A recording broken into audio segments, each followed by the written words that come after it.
Amos Whitaker arrived 10 minutes early because he always did, and because being early made him feel steady in a house that had stopped loving him. At 72, he moved without fuss, white hair combed back, collar buttoned neat, shoes polished by his own hand that morning at the cabin before he drove into town. The estate waited under a soft evening sky, all glass and pale stone, and the kind of landscaping that looked perfect even when the wind tried to move it. Inside, the dining room stretched long and bright, the oak table set with white plates that caught the chandelier's light like small suns. Place cards lined the edge. Dr. Evelyn Whitaker, Nick, Tara, Cole, their spouses, 2 partners from the clinics, 1 woman from the foundation, and at the far end, simple as a label on a storage box, Amos. A server took his jacket and paused, surprised when he held on to the inside pocket a second longer, then let go with a small nod. He could feel the envelope even after it left his touch, as if the weight had imprinted his palm. He took his seat and folded his hands and breathed the room in. The citrus polish on the table, the butter warming on tiny plates, the faint thread of Evelyn's perfume drifting in from the hall. She liked to make entrances that began before people saw her. He knew the timing by heart. He had set watches by it for years. At 6:45, the doors opened and she appeared, 58 and flawless in a cream suit, hair pinned smooth, smile set for the night. The children, grown but still children when she looked at them, leaned in. Nick adjusted his cufflinks the way his grandfather used to. Tara touched the necklace he had given her at 19 when she cried after a bad exam. Cole checked his phone and hid it. Amos kept his eyes on the water glass in front of him and let the first 15 minutes pass the way he had learned to let weather pass. Calm face, quiet shoulders, small answers if asked. The server poured wine. Evelyn told a short story about a new clinic lease and a city councilman who finally understood what excellence feels like. People laughed. Amos took a sip of water and placed the glass down without leaving a ring. When the first course came, cold pea soup with mint, he ate slowly, spoon resting in the center of the bowl between lifts. He noticed the small things because small things were safe, the slight wobble in the third crystal flute from the end, the one Tara would pick up if she toasted, the way the center candle pulled to the air vent and leaned as if listening. The server's left sleeve rolled a touch too high. He felt the envelope again, not in his pocket now, but in the room, as if the truth had a temperature. Evelyn tapped her glass with a light touch that she must have practiced. The room quieted without being told. She stood at the head of the table, her back to the tall windows that reflected every face twice. "To family," she said, voice clear and warm. "To my children, who make me proud every day." She named them in order. Nick, who keeps our future straight. Tara, who gives our clinics a heart. And Cole, who turns every project into momentum. Applause rose and fell like a tide on schedule. Amos kept his hands still. He had learned that clapping sometimes meant consenting. Evelyn let the sound die, then turned her smile into something narrower. "And to the loser husband sitting at this table," she added, very light, the way a doctor says, pinch before a needle. A burst of laughter broke from the partners, then from the foundation woman, then from Cole before he caught himself. Tara looked down. Nick cleared his throat. The tone of the room shifted and then tried to settle as if nothing had happened. Amos did not flinch. He had rehearsed the moment in his mind without words, the way a carpenter rehearses the motion of a cut before the saw touches wood. He placed his napkin on the table, stood, and felt his body choose calm. "Excuse me," he said in a plain voice that carried because it did not try to. He reached for his jacket draped over the chair, slipped his hand into the inner pocket, and brought out an envelope the color of unbleached paper.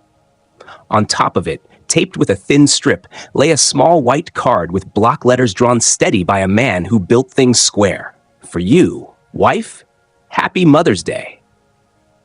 He walked the length of the table with measured steps, careful not to bump a glass or a plate.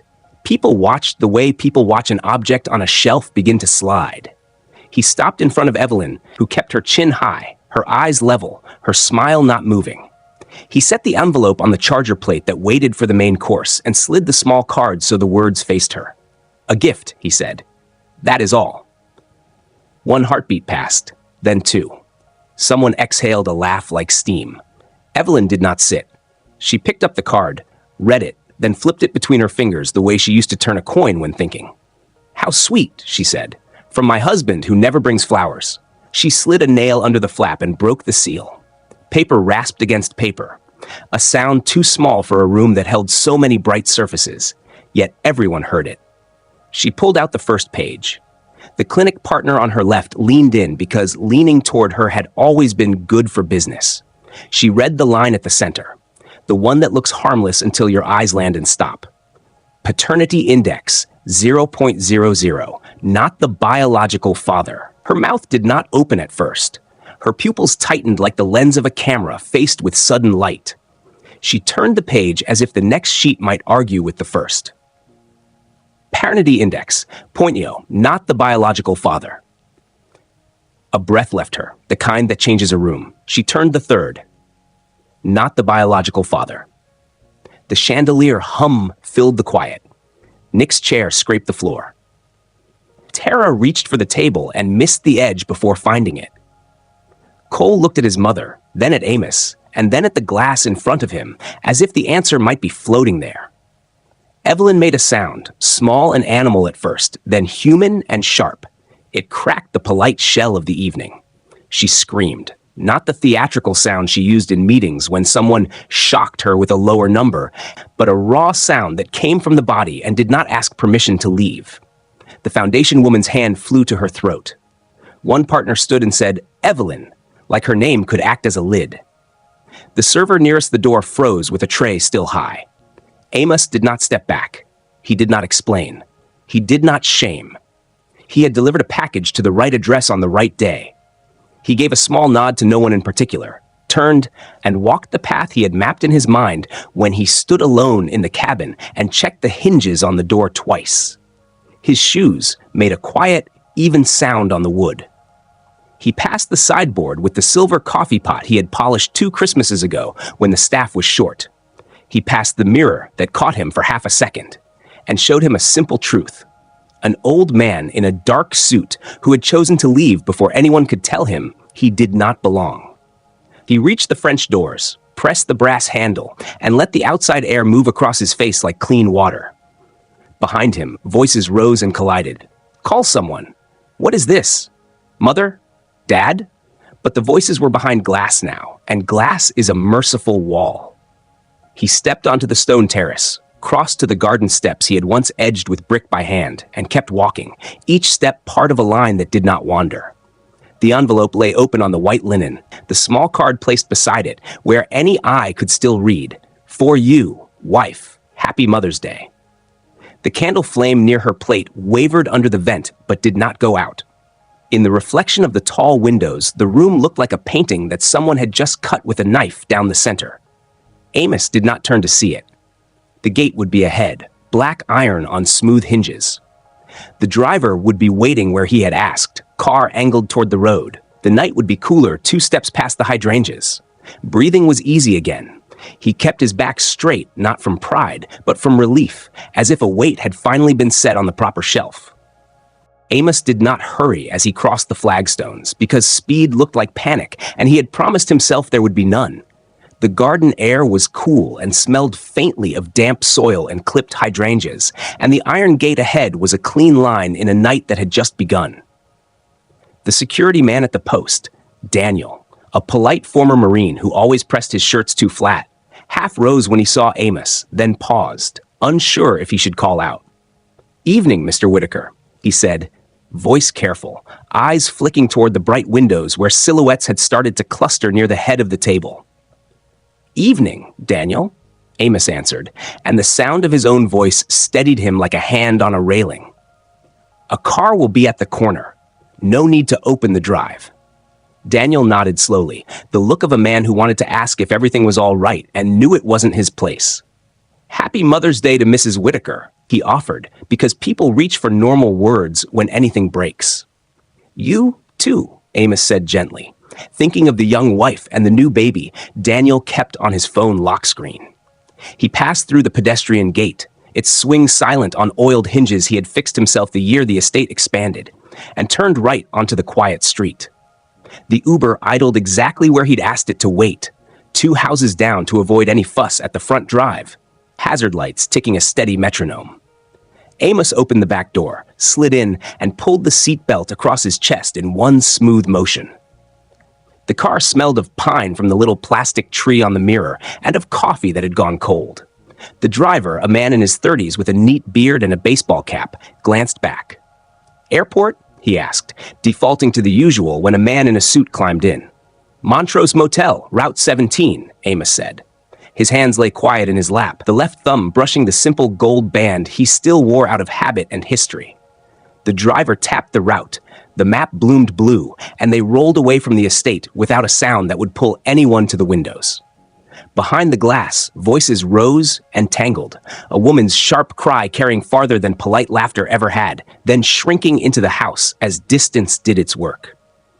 The car took the first turn. Hedges and stone walls gave way to small lawns with swing sets and porch lights.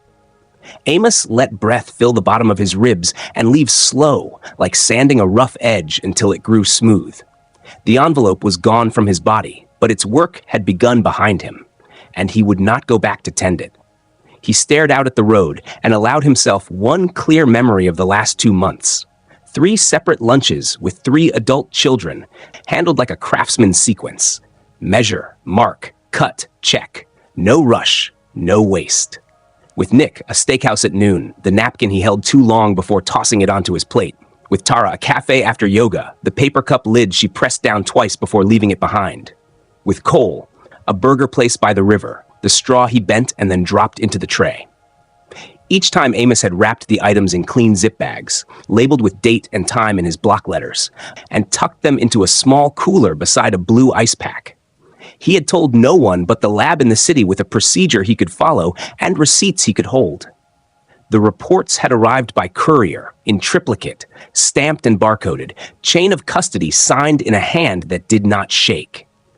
He had put the originals under the cream paper he slid onto Evelyn's plate.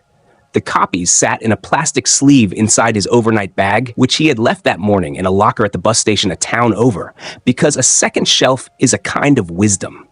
The driver cleared his throat softly. "Big night," he said, the careful chatter of a man who tries not to pry. "Family dinner," Amos said, and left it there. The highway ramp rose, the car merged, and the city's low light opened ahead like a gray-blue lake. A billboard advertised a new luxury tower. Another promised lower interest if you brought your good credit and your good luck. Amos watched the lane lines slide under the hood and thought about simple things waiting for him. A front desk, a key card that might stick once before it beeped green, a bed that didn't judge him for lying on top of the covers while his thoughts caught up. His phone buzzed once in his jacket. He turned off the vibration, then powered it down. Some words had to wait until morning, when labels and lists could keep them from spilling. The driver took the Route 17 exit, past the darkened garden center with its wrapped shrubs, and eased into the gravel lot of the Montrose Motel. The neon sign hummed, the O flickering like a tired eye. Amos paid cash, tipped, and said, "Thank you," in a tone that belonged to the same man who had taught a boy how to set a brad nail without bending it. He stepped out. The gravel crunch under his heels, a sound he understood. Inside, the lobby's plastic fern leaned a little, and a small TV on the counter played a baseball game with the sound low. The clerk, a woman with a crossword and a cardigan, slid a form toward him. "Name?" she asked. "A. Wit," he said, the travel name he'd used for fishing trips and tool shows, letters that were true without giving anyone a hook. She handed him a key card for room 12 and a paper sleeve with the Wi-Fi password written in blue pen. "Ice machines down the hall. Coffee in the morning, not great." "That's all right," he said. The room opened to cool air and a faint lemon cleaner. A lamp by the bed lit with a click, yellow and kind. He set the overnight bag on the chair, took off his jacket, and hung it on the single hook behind the door. In the small bathroom, he washed his face, patted it dry with a towel that scratched just enough to feel real, and looked at the mirror the way he would look at a level. Checking, not judging. A 72-year-old man looked back, cheeks a little hollow, eyes steady. He sat at the little table by the window and pulled a legal pad from his bag. He printed Monday at the top and made a list beneath. Bank, safe deposit box. Lawyer, Cohen and Barr. Post office, P.O. box. Storage, pay month and get receipt. Tools, move hand planes and jig. Then, below those, one more line he said in his head while he wrote it. Dignity, keep it. He drew a small square next to each item. He liked squares. They made promises you could keep. Out of the bag, he took a thin plastic sleeve and checked the pages inside without reading the lines. Cover letter, 3 reports, chain of custody forms, the courier's delivery ticket, all there, corners unbent. He slid the sleeve back between 2 t-shirts and zipped the bag. On the dresser sat a small wooden block he had brought from the cabin. 4 dovetails cut tight as a handshake. He set it beside the TV remote, like a reminder of what skill felt like when it clicked into place. On the nightstand, he placed his flip phone, still off, and his wallet with the red courier receipt tucked behind his driver's license. A sealed white envelope the size of a bill lay in the wallet, too. Found a week ago in the study, hiding behind a false back in Evelyn's old letterbox. No name on the front, only a date from 33 years earlier, written faintly in pencil. He had not opened it because opening things had to be done in the right order. He slid the envelope under the legal pad and told himself, tomorrow, after the bank. He turned off the light and lay down on the coverlet, hands folded over his chest so he would not reach for anything he didn't need. Through the thin wall, a neighbor's TV murmured, then clicked silent. Outside, a semi downshifted on the highway and passed. Amos's breath settled into a slow count. Behind him, a house of bright surfaces grappled with paper facts. Ahead of him, a small room held one man and his lists like a frame holds a photograph until someone decides where to hang it. He stared at the dark and let the quiet do its work, not asking it to fix what it could not fix, only asking it to stay. Dawn thinned the motel curtains to a pale stripe before Amos opened his eyes, and for a moment he lay still, listening for the small sounds that told him the world was working. Pipes ticking warm in the wall, a truck rolling past on Route 17, the clerk's cart squeaking once as she wheeled coffee to the lobby. He sat up, smoothed the coverlet, and reached for the legal pad on the nightstand. The list from last night waited in his block letters: bank, lawyer, post office, storage, tools. He added one more line, open old envelope, then drew small squares beside each item. He showered, shaved, put on the same dark suit with a fresh shirt, and slid his flip phone to his pocket still powered off, knowing that light would pour out of it the second he let it. The lobby coffee tasted like cardboard, but was hot. He drank half a styrofoam cup, nodded to the clerk, and stepped into a cool morning that smelled faintly of wet asphalt. First County Bank opened at 8. He arrived at 7:55 and stood by the door reading the posted hours like a man checking the level on a frame he already knew was square. When the locks clicked and the teller waved him in, he removed his cap, said "Good morning," and asked to rent a safe deposit box. The manager with tidy hair and a badge that read Sharon led him to a small room. 2 keys, she said. 1 for you, 1 stays with us. Only you can access unless you add a name. Just me, Amos answered. The quiet felt like a church. He slid the thin plastic sleeve from his inner pocket and set it inside the metal drawer. Cover letter from the lab, 3 reports, chain of custody, courier receipt. He added one more item, a cheap flash drive with scanned copies he had made at the library the afternoon the envelope arrived, then closed the lid. The clink of the lock was precise, final, without drama. Back upstairs, he paid for a year in cash, took the paper receipt, and folded it into his wallet behind his license. Outside, he stood under the awning and, after a breath, powered on his phone. The screen lit with missed calls. Evelyn's, Nick 3, Tara 1, a number he didn't know, then Daniel from the gatehouse once, probably making sure the world hadn't fallen apart on his shift. He did not listen to the voicemails. He sent one text to his attorney. "Mr. Cohen, do you have time today for a short meeting?" Then turned the phone off again before it could pull him into anyone else's storm. The post office sat 3 blocks away on Maple. He asked for a P.O. box and took the first number they offered, 314, because it was easy to remember and looked steady on the little brass door. The clerk slid 2 keys across, stamped a change of address card, and said, "Mail runs at 10. He filed the keys on his ring, appreciating the small weight. When he stepped back into the light, the town had yawned fully awake. Delivery vans at the bakery, a sparrow hopping along the curb with a crust too big for its beak, a man in a reflective vest scratching a number onto a utility pole. Amos walked to the small park behind the courthouse and sat on a bench under a maple just leafing out. He took the unmarked white envelope from his wallet. The pencil date in the corner, 33 years old, faint but legible, seemed like a hand pressed into wet cement that had finally dried. He ran a thumb along the flap, then broke it cleanly and slid out a single letter on cream paper with faint blue ruling.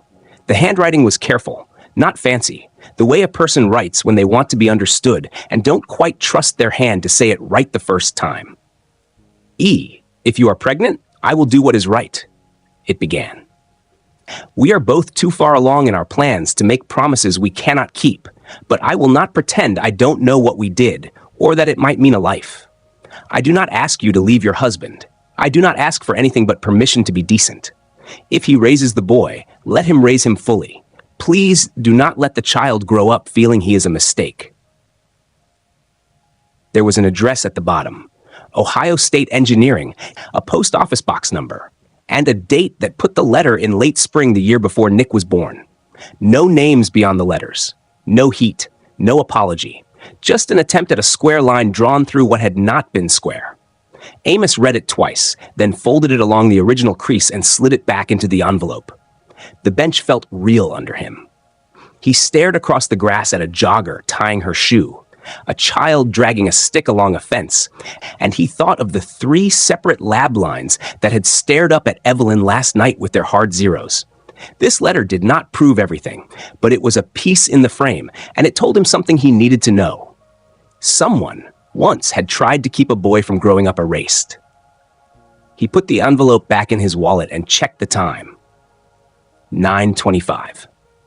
His phone, when he powered it briefly, chimed with a reply from Cohen's office. Come at 11. 20 minutes is yours. He walked to the corner store, bought a small fireproof pouch with a zipper and an ugly red logo, and tucked the old letter inside it because heat and water had a way of finding the wrong paper at the wrong time.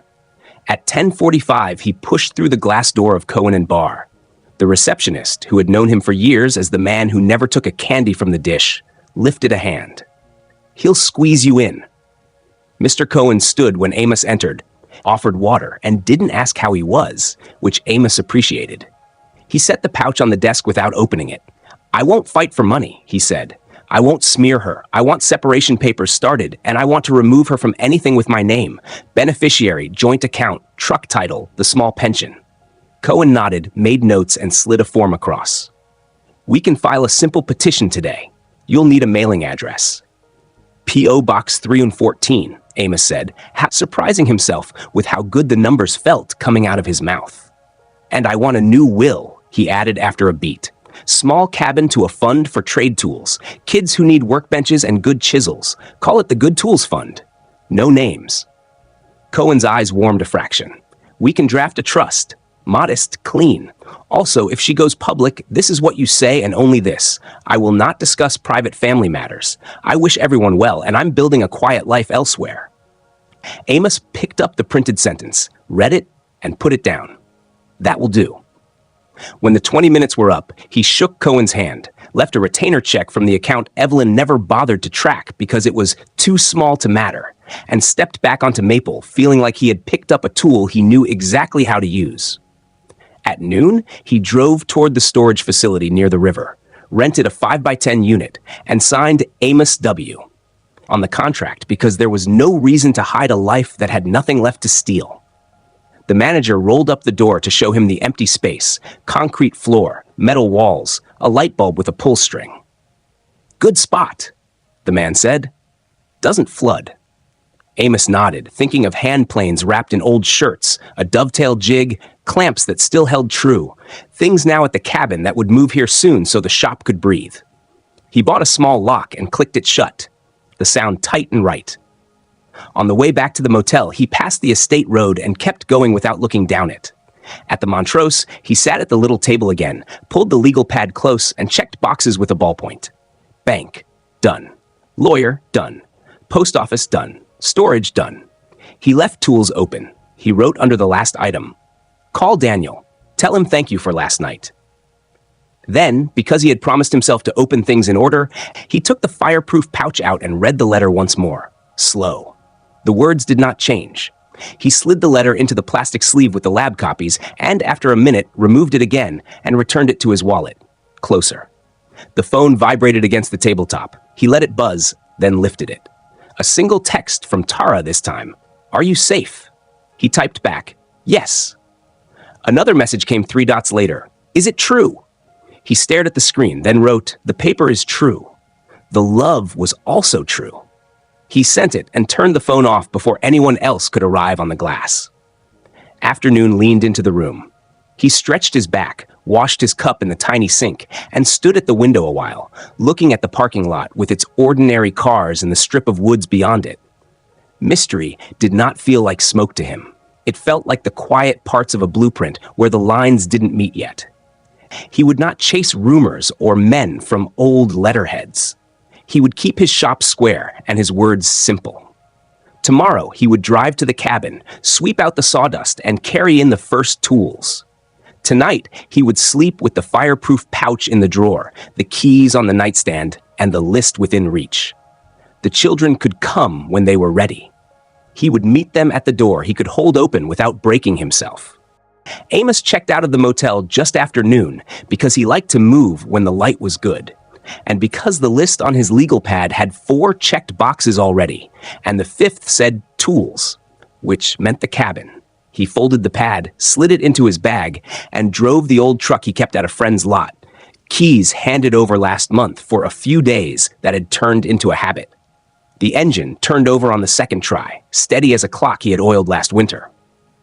He stopped at the corner store for a thermos, a loaf of bread, peanut butter, and a jar of instant coffee because he did not plan to fuss. On the way out of town, he paused at the hardware store for linseed oil, a small box of 80 grit sandpaper, a packet of brass screws that always sold out at the wrong time, and a new padlock. The clerk, a woman with a pencil behind her ear, rang him up without the small talk people use when they think they know your business from the radio. If she had heard anything about last night, she kept it to herself. He drove the 2-lane road toward the lake, past fast food signs, and then hay bales, and then only pines. The cabin sat back from the road behind a low rock wall he had dry-stacked one summer afternoon 10 years ago. The porch needed sweeping. The back door still stuck at the top corner where the frame had swelled after a wet spring. He parked under the maple, carried in the bag in the small box from the hardware store, and opened windows room by room until the air moved. He set the legal pad on the kitchen table, turned a chair so the light fell on it just right, and wrote, "Cabin work today" at the top. Under it he printed, "Sweep, plain door, set bench, oil plain soles, bring jig, call Daniel." He drew squares.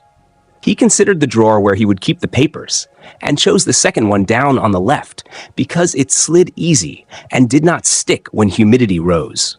He took the thin plastic sleeve from his bag, added the old letter in its fireproof pouch, and placed both in the drawer with a pencil laid across them like a quiet latch. He swept the porch with long strokes until the boards looked like boards again, then set the broom aside and examined the back door. The high corner scraped. He marked the rub with a pencil, lifted the door off its hinges alone because he knew where to put his hands, and set it on 2 sawhorses. He reached for his block plane, checked the iron with his thumb, and took 3 shallow shavings, listening to the wood whisper thin curls. He test-fitted, shaved once more, and set the door back on its hinges. It closed with a soft click. He wrote a small check in the square beside plain door and said, "Good," to the empty kitchen. The shop had lived half in the main room, half in the back shed for years. Today, he pulled the bench to the window, 4x2, stout legs, top flattened and dog holes drilled exact, and set the vise back on its bolts. He oiled the soles of the handplanes and wiped them down, one by one. No 4 smoother, number 5 jack, small shoulder plane for cheeks he liked just right. He lined them along the back edge and then moved the dovetail jig to the shelf above, where his hands found it without looking. In the middle of that order, his phone buzzed where he had left it on the window ledge. He looked at the number and answered. "Daniel," he said. The gate guard's voice came quiet. "Sir, I just wanted to check in. Last night got loud." Amos leaned a hip against the bench. Are you all right? Yes, sir. Paramedics came and left. Mrs. Whitaker didn't go with them. She was angry more than anything. Mr. Nick and Mr. Cole argued in the drive. Tara cried a little. I shouldn't be telling you this. You're telling me what happened on your shift, Amos said, and let the man hear the thanks in that. A pause, and then Daniel added, lower still. There was a black sedan by the service gate for a while. Out-of-state plates. Left when the ambulance did. I logged the plate in case anyone asks. All right, Amos said. He did not push. Men who are paid to watch notice things. They do not speculate. Thank you for doing your job. Yes, sir. The line clicked off. Amos looked at the bench a long second, then wrote, call Daniel, done, and did not write anything else about black sedans or states. He ate a sandwich standing up and drank water from the tap, then drove to the small storage facility by the river to pick up the first load of tools.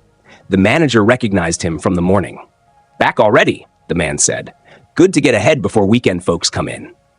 Amos rolled up his unit's door and lifted 2 old apple crates filled with hand planes and clamps, braced them in the truck bed with a strap, and draped an old moving blanket over them so the sun would not heat the iron.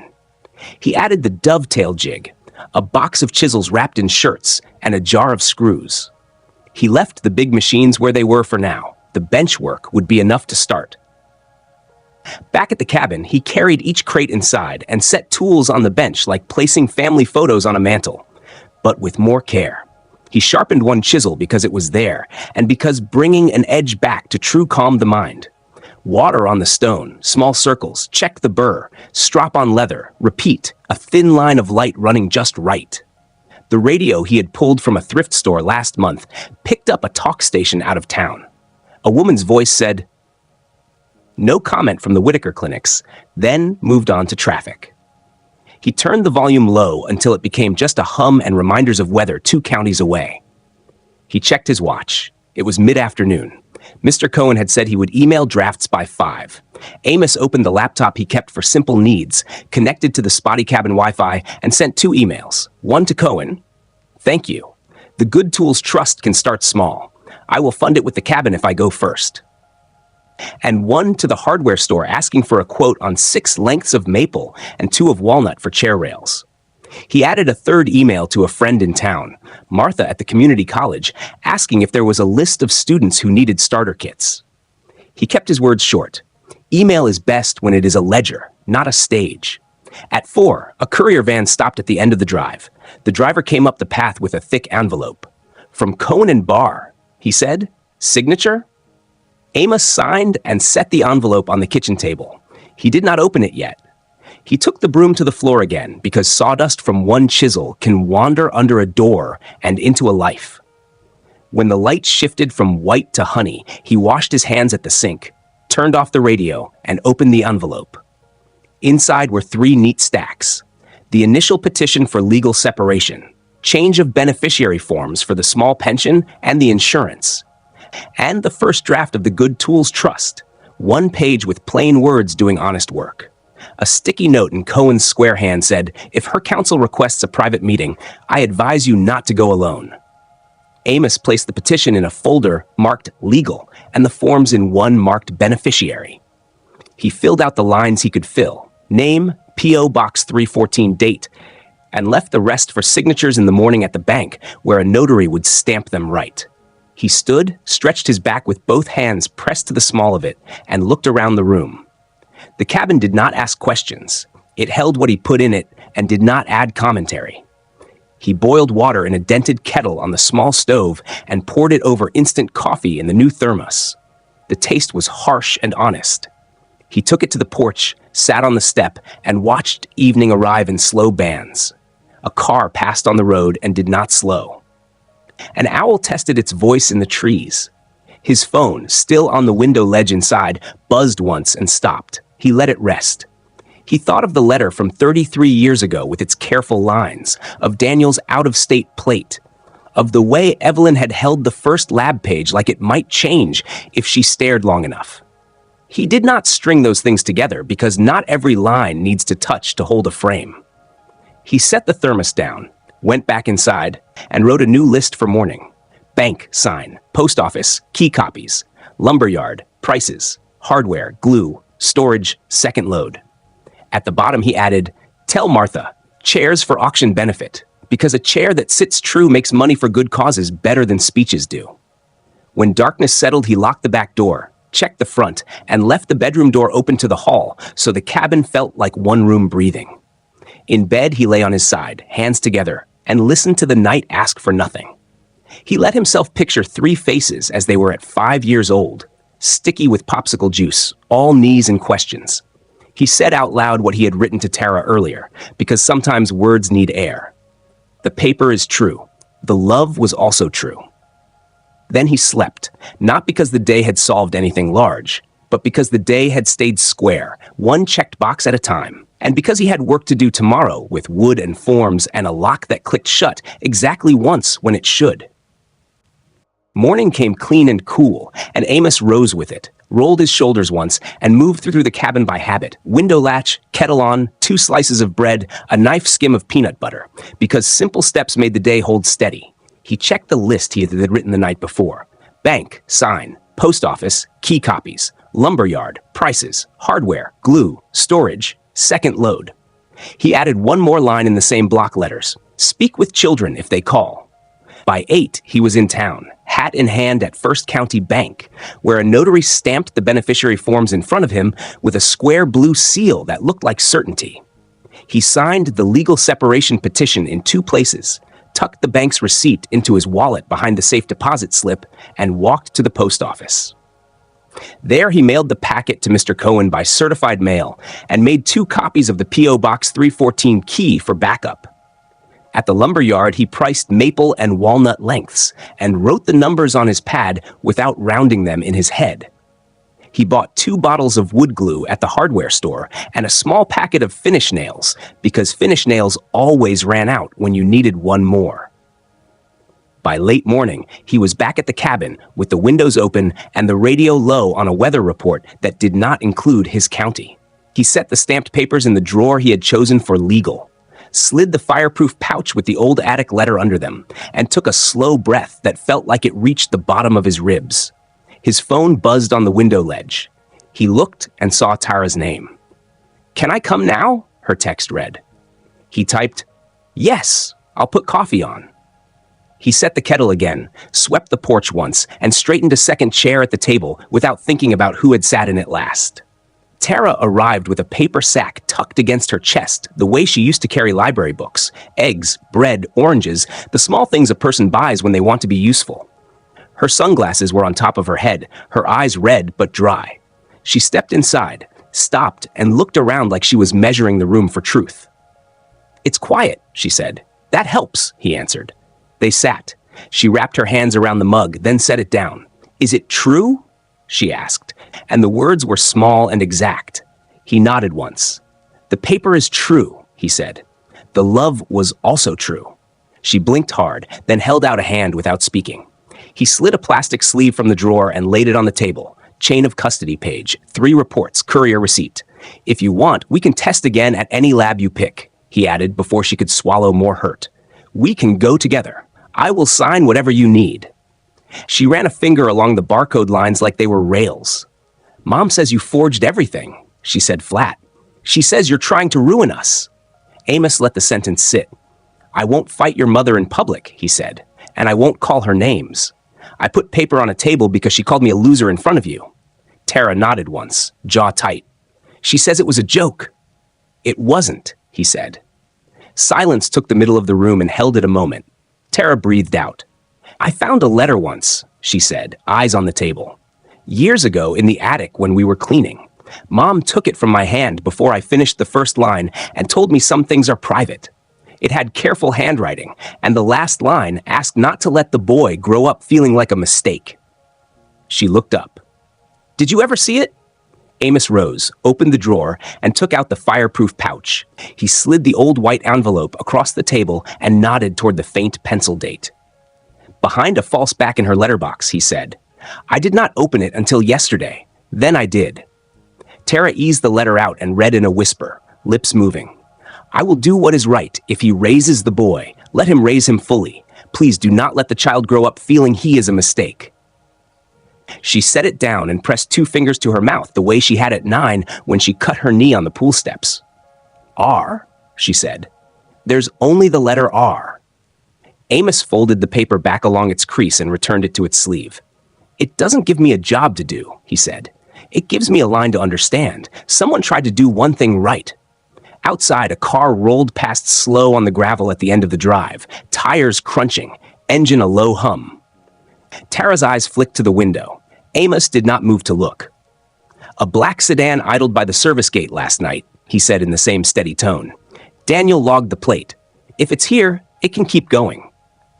The hum faded. Tara reached for the mug again. Nick says you've declared war, she said, letting the words have the shape he had heard before from other mouths. He says you'll beg to come back when the money's gone. Amos shook his head once. I'm not at war, he said. I'm moving my life to where I can breathe. If he wants to talk without shouting, I'll meet him at any table he picks. The phone on the ledge buzzed as if on cue. Nick? Tara said, glancing at the screen, but she did not pass it over. Let it go to the drawer, Amos said. He can call again when he is ready to hear. Tara's mouth twitched, the look she gave him when he taught her how to reset a tripped breaker, and she pretended it was too simple to be useful. Do you hate Mom? She asked after a beat. Amos looked at the bench by the window, the planes lined in a row, the vise set square. No, he said. I won't stand beside her when she is cruel. That's the whole answer. A long breath came out of her like a slow valve turning. She told me you were dead weight when she was building the clinics, Tara said quietly. She said you slowed her down. He nodded. I kept the house working and the days steady, he said. It didn't look like winning on a chart. It felt like showing up. She lifted the plastic sleeve and slid the pages back in with care, then pushed it toward him. Can I have copies? Yes, he said. He stood, made copies on the old printer that coughed before it warmed, and stapled each set square at the top left. He wrote the case numbers neatly on a sticky note for her. If you want to test again, say when, he added. She tucked the copies into her bag. Cole asked me this morning if you could help him sharpen chisels, she said, a small smile tugging in despite the day. He pretends not to care, but he does. Amos felt something in his chest uncoil and sit down. Tell him to come by with whatever is blunt, he said. I'll show him what an edge feels like. Tara stood to go, then paused at the door and turned back. Are you angry with me for not stopping her last night?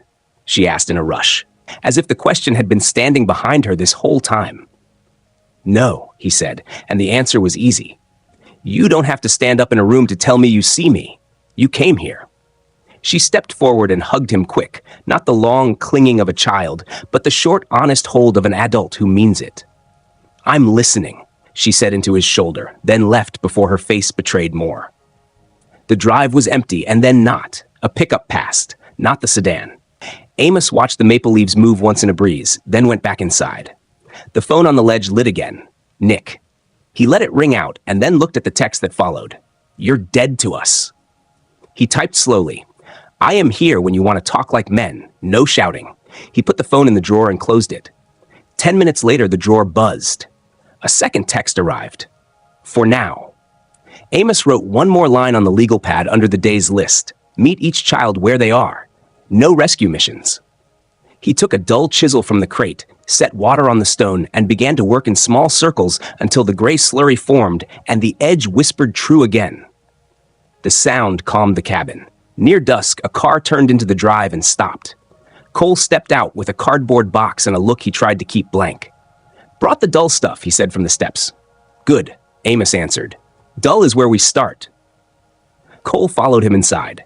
They stood at the bench shoulder to shoulder, and Amos showed him how to feel for the burr with a thumb, how to strop lightly, how not to rush the motion. Cole nodded. Tried. Nodded again, tried again, and the day folded into work that made sense even when other things did not. When Cole left, he took 2 chisels sharp and 1 honing guide he borrowed without being told it was a loan. I'll bring it back, he said over his shoulder. I know, Amos said. After the truck's taillights sank down the lane, Amos put the tools away, wiped the bench, and checked the squares beside the lines on his list. He added one more. Chairs for college auction. Start layout tomorrow. He ate an orange from Tara's bag, washed the mug, and turned off the lights. The The night asked for nothing and gave him quiet. He lay down without rehearsing speeches because the only words he needed had already been said at the right tables. The paper is true, and the love was also true. Amos did not rush the morning because rushing makes hands clumsy. He swept the bench, checked the list, and waited until 10 o'clock before he powered on his phone and saw the message from Mr. Cohen. Her counsel requests a private meeting at the River Club, 3 p.m. I advise you not to go alone. He wrote the hour on his pad, drew a small square, and called Cohen back. I'll go, Amos said, but meet me at the door at 2:45. He printed one more line on the pad. Bring copies. Bring calm. And set about turning the cabin from a place of work into a place he could leave without worry. He slid the plastic sleeve with the lab copies and the fireproof pouch with the attic letter into his bag, locked the drawer, tested the back door he had planed yesterday, and stood for a breath in the doorway to listen to the house breathe.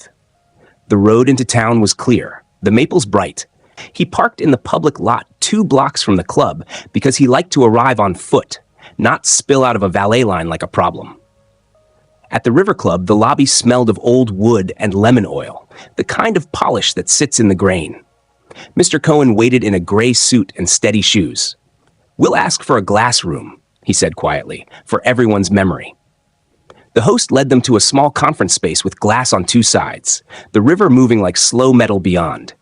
Amos set his bag on the chair beside him, left the zipper half open so he could reach the papers without digging, and folded his hands on the table. At 3 sharp, Evelyn came in alone, white suit, hair perfect, jaw tight. She did not offer her hand. She sat, set a leather folder down with a click, and looked through the glass at the water as if the river owed her a favor. You made a spectacle, she said, eyes still on the view. At my table, on a holiday. Amos kept his voice even. You called me a loser in front of your children, he said, on purpose. Her eyes slid to him, hard and bright. It was a joke, she said. Thin-skinned men are expensive. Mr. Cohen shifted just enough to be counted. We're here to discuss next steps, he said. Mr. Whitaker has filed for legal separation and beneficiary changes. Evelyn's laugh was short and unkind. He has filed for a tantrum, she said. She opened her folder, pulled out a document, and pushed it across the table. This is an agreement, she said. You sign, you leave with a generous monthly support and a home in Sarasota, and you say nothing further about fabricated tests. You also admit, in writing, that you acted out of age-related instability. Amos did not touch the paper. I will not sign anything that asks me to lie about my mind, he said, and I do not want your money. Her stare sharpened. You will want it when your truck dies, she said, or when your hip goes. Amos reached into his bag and placed a small card on the table, the lab's name, case numbers, and the note permission to verify existence. Your lawyers can call, he said. The records exist. I gave consent. She did not pick it up. You pulled garbage from a mail order kit, she said. Chain of custody means nothing when the custodian is a jealous old man.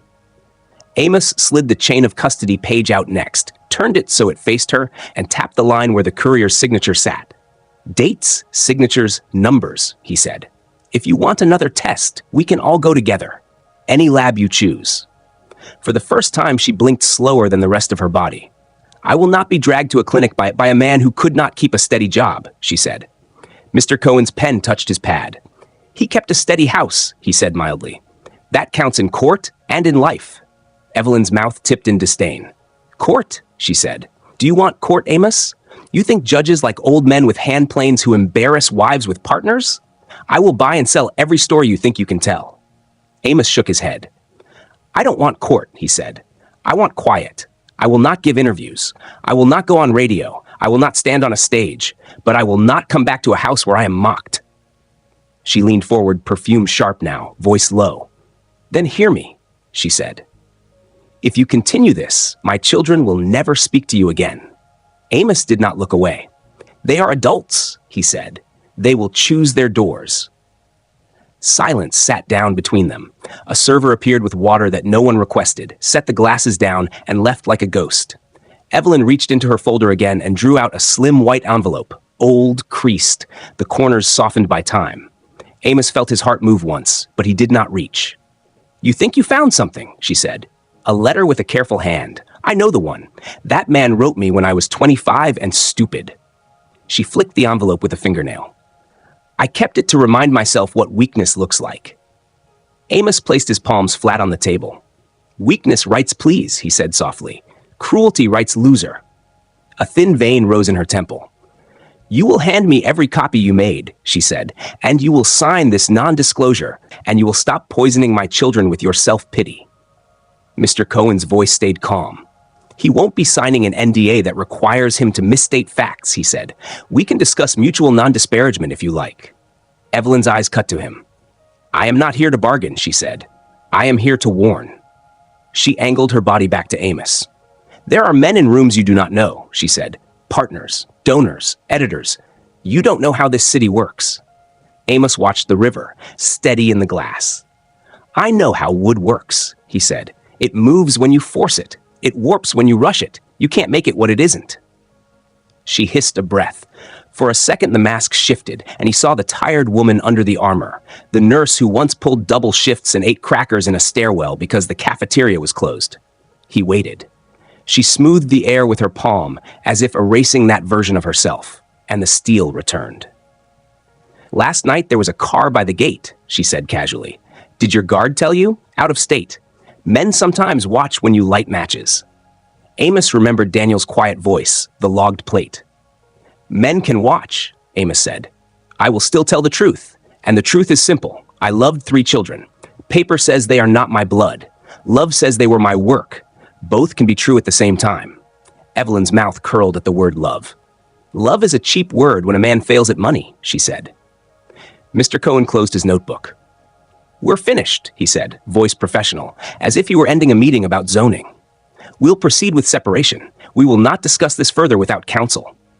Amos stood. He left the lab card on the table, not as a dare, but as a line anyone could call. He lifted his bag.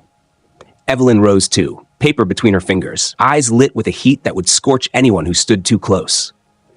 You will regret this, she said. You will beg. Amos shook his head once. No, he said.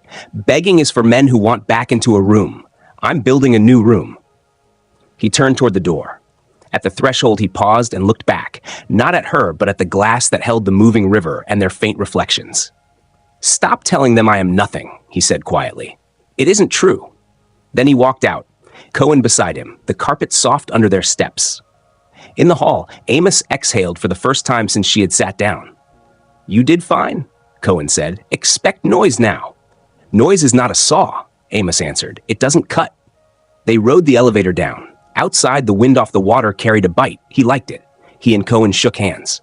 Call if a black sedan becomes a habit, Cohen said. Amos nodded and walked the 2 blocks to his truck. He did not look over his shoulder because he had nothing behind him that required watching. At the cabin, the light was good. He hung his jacket, washed his hands, and wrote 1 line on the pad under the square he had drawn in the morning. River Club, done. Beneath that, he added, no NDAs that lie. And, on a new line, tell chair story to no one until it is finished. He set the bag down, took out the number 5 jack plane, and set its iron with a tap that sounded like a clock beginning again. The day had not healed anything large, but it had held its shape, and that was enough to do the next cut straight. The next morning, Amos woke before the light, made coffee in the dented kettle, and checked the list he had left on the table because lists were a bridge into the day. Under yesterday's River Club, done, he had written 3 plain things. Print statement for press if they call. Start chair for college auction. File trust papers. And he put a small square beside each. He printed the sentence Mr. Cohen had given him on a half sheet from the old printer, the ink a little light at the edges. I will not discuss private family matters. I wish everyone well, and I'm building a quiet life elsewhere.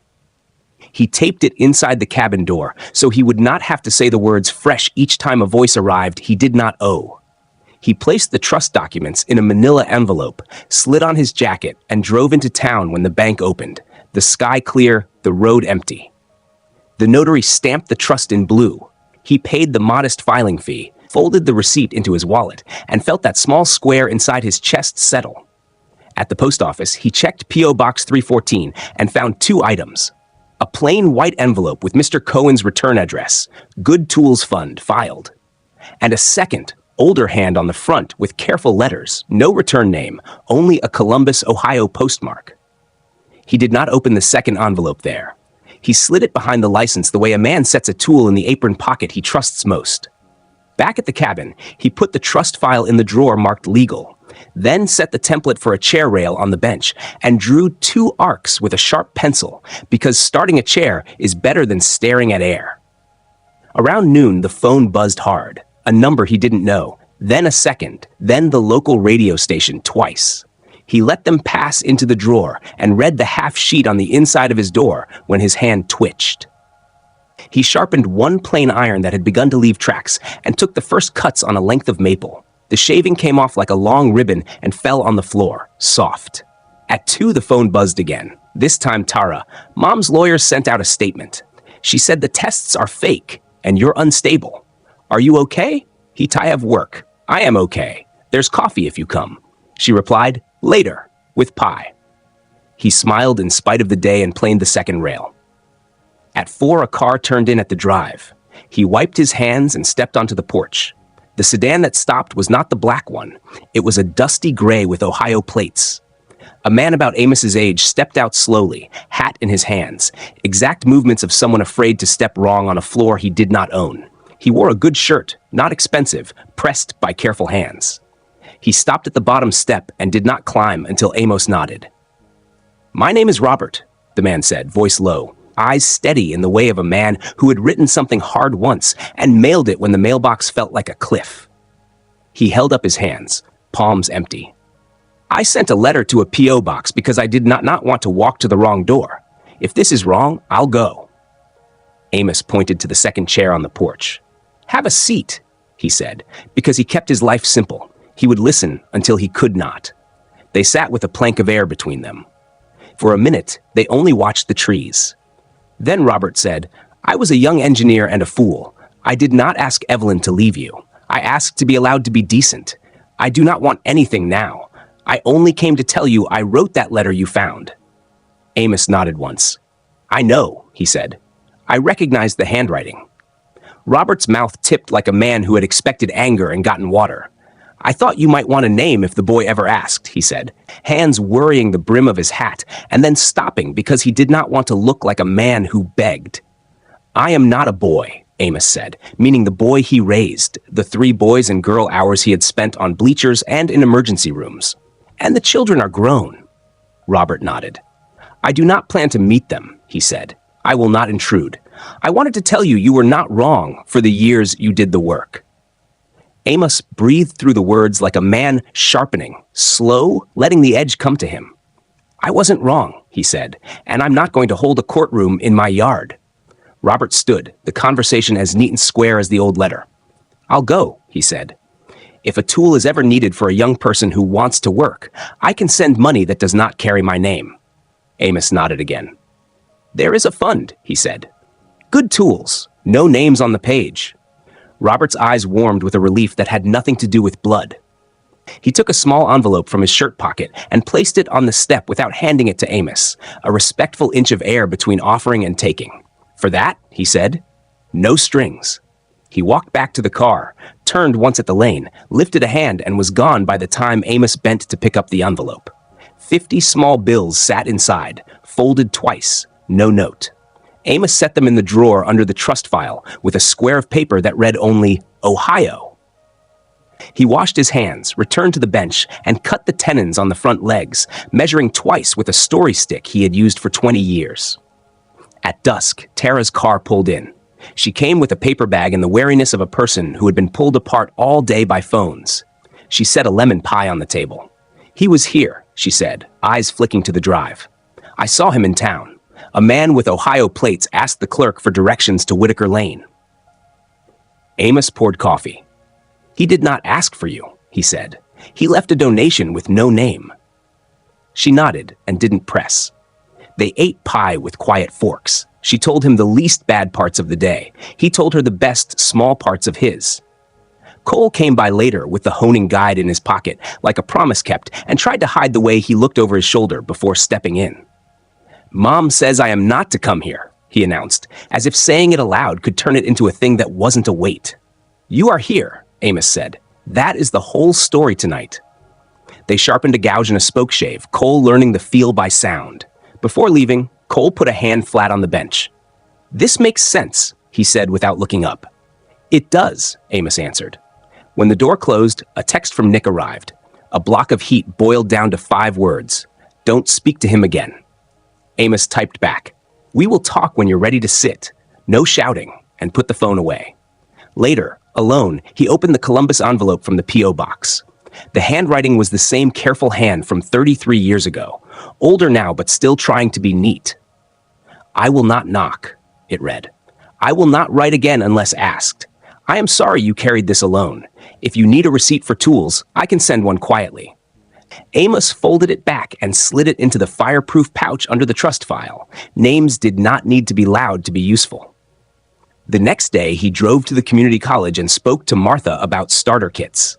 A good number 4 plane, 2 chisels, a marking gauge, a small square, a saw that cut clean. They set a number and a modest budget from the new fund. That afternoon, he cut mortises and dry-fitted the chair, tapping pegs with a mallet until the joints sang.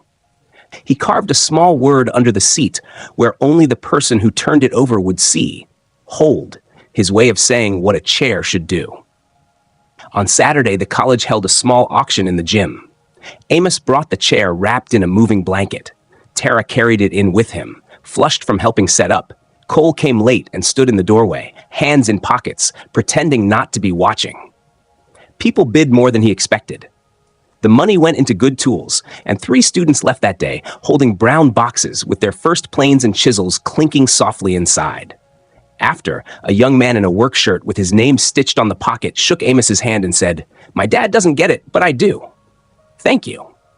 Amos nodded like men do when they receive something that does not belong only to them. On Sunday, he sat on the porch and wrote a new list. Finish second chair. Deliver maple rails to Martha. Buy more glue. Call Daniel. Ask about quiet. Listen if Nick calls. He drew squares. He checked the back door and swept the shop and set the plane back on the shelf, iron oiled, mouth closed. His life did not solve itself in 1 week. Nick stayed angry. Evelyn's statement stayed posted. The sedan came by twice more and left. But the cabin held and the bench stayed square, and every day 1 more box took ink.